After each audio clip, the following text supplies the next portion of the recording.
भाषाएं ना कभी एक जैसी नहीं रहती। वो तो जिंदा चीजों की तरह हैं, हमेशा बदलती रहती हैं, इवॉल्व होती रहती हैं। आज हम अंग्रेजी के इतिहास में हुए एक ऐसे ही जबरदस्त बदलाव की कहानी जानेंगे, जिसने इस भाषा को हमेशा हमेशा के लिए बदल कर रख दिया। तो सवाल ये है कि क्या सिर्फ 200 साल में किसी भाषा को पूरी तरह बदलना मुमकिन है? सुनने में थोड़ा अजीब लगता है ना, लेकिन इतिहास गवाह है कि अंग्रेजी के साथ बिल्कुल ऐसा ही हुआ था। कुछ 100 साल पहले जो अंग्रेजी बोली जाती थी, वो आज की अंग्रेजी से इतनी अलग थी कि शायद हम उसे पहचान भी नहीं पाते। तो फिर ये हुआ कैसे? इसका जवाब छुपा है साल 1100 से 1300 के बीच के इन 200 सालों में।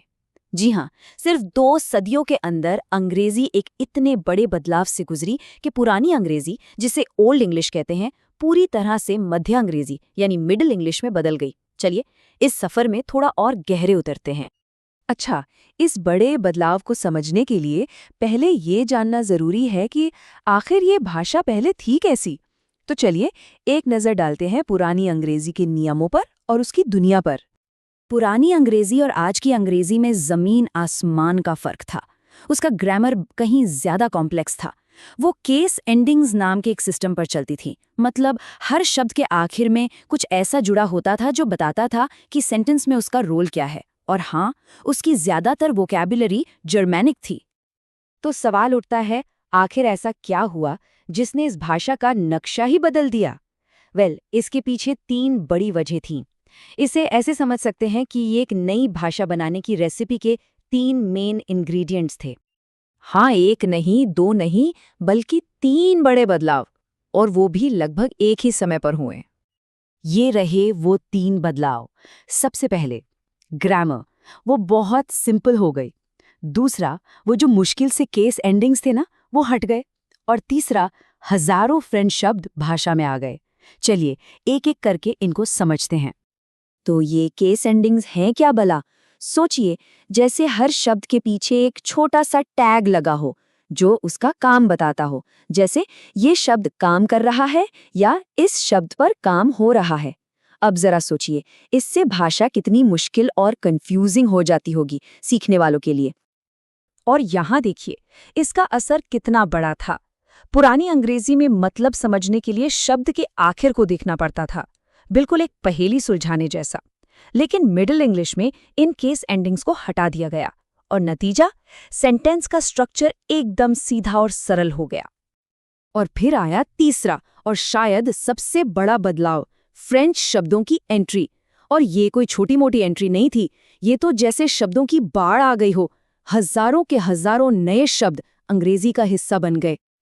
तो जब ये तीनों चीजें एक साथ हुईं, ग्रामर का आसान होना, केस एंडिंग्स का हटना और फ्रेंच शब्दों का आना, तो जो भाषा बनी वो पुरानी अंग्रेजी से बिल्कुल अलग थी। यहीं से जन्म हुआ एक नई भाषा का, जिसे हम कहते हैं मिडिल इंग्लिश। ये टेबल देखिए, पूरी कहानी को एक नज़र में समझा देती है। ग्रामर मुश्किल से आसान हो गया, नाउन केस एंडिंग्स पर डिपेंडेंट होने के बजाय फ्री हो गए, और वोकैब्युलरी जो पहले पूरी तरह से जर्मैनिक थी, अब उसमें फ्रेंच का तड़का लग गया था। मतलब संक्षेप में कहें तो अंग्रेजी की पूरी पहचान ही बदल गई। तो सवाल ये है कि सदियों पुरानी ये कहानी आज हमारे लिए ज़रूरी क्यों है? भाई इसलिए क्योंकि आज हम जो मॉडर्न इंग्लिश बोलते हैं ना, उसकी नींव, उसका पूरा ढांचा इसी बड़े बदलाव पर टिका है। ये बात बिल्कुल साफ है, इस बदलाव ने ओल्ड इंग्लिश को मिडिल इंग्लिश में ट्रांसफॉर्म कर दिया। और ये कोई छोटा मोटा सुधार नहीं था, ये तो एक तरह की भाषाई क्रांति थी। एक भाषा खत्म हुई और उसकी जगह एक नई भाषा ने ले ली। और यही इस पूरी कहानी का निचोड़ है। आज की अंग्रेजी का जो सिंपल स्ट्रक्चर है और उसकी जो जबरदस्त वोकैब्युलरी है, जिसमें जर्मनिक और फ्रेंच दोनों का मिक्सचर है, वो सब कुछ उन्हीं 200 सालों के तूफानी दौर का नतीजा है। तो चलिए एक सवाल के साथ इस चर्चा को खत्म करते हैं। जिस तरह ओल्ड इंग्लिश मिडिल इंग्लिश में बदल गई, क्या पता आज हम भी किसी ऐसे ही बड़े बदलाव के दौर से गुजर रहे हों? क्योंकि अगर भाषा का बदलना तय है, तो सोचने वाली बात है कि आज से 200 साल बाद अंग्रेजी का अगला बड़ा परिवर्तन कैसा दिखेगा।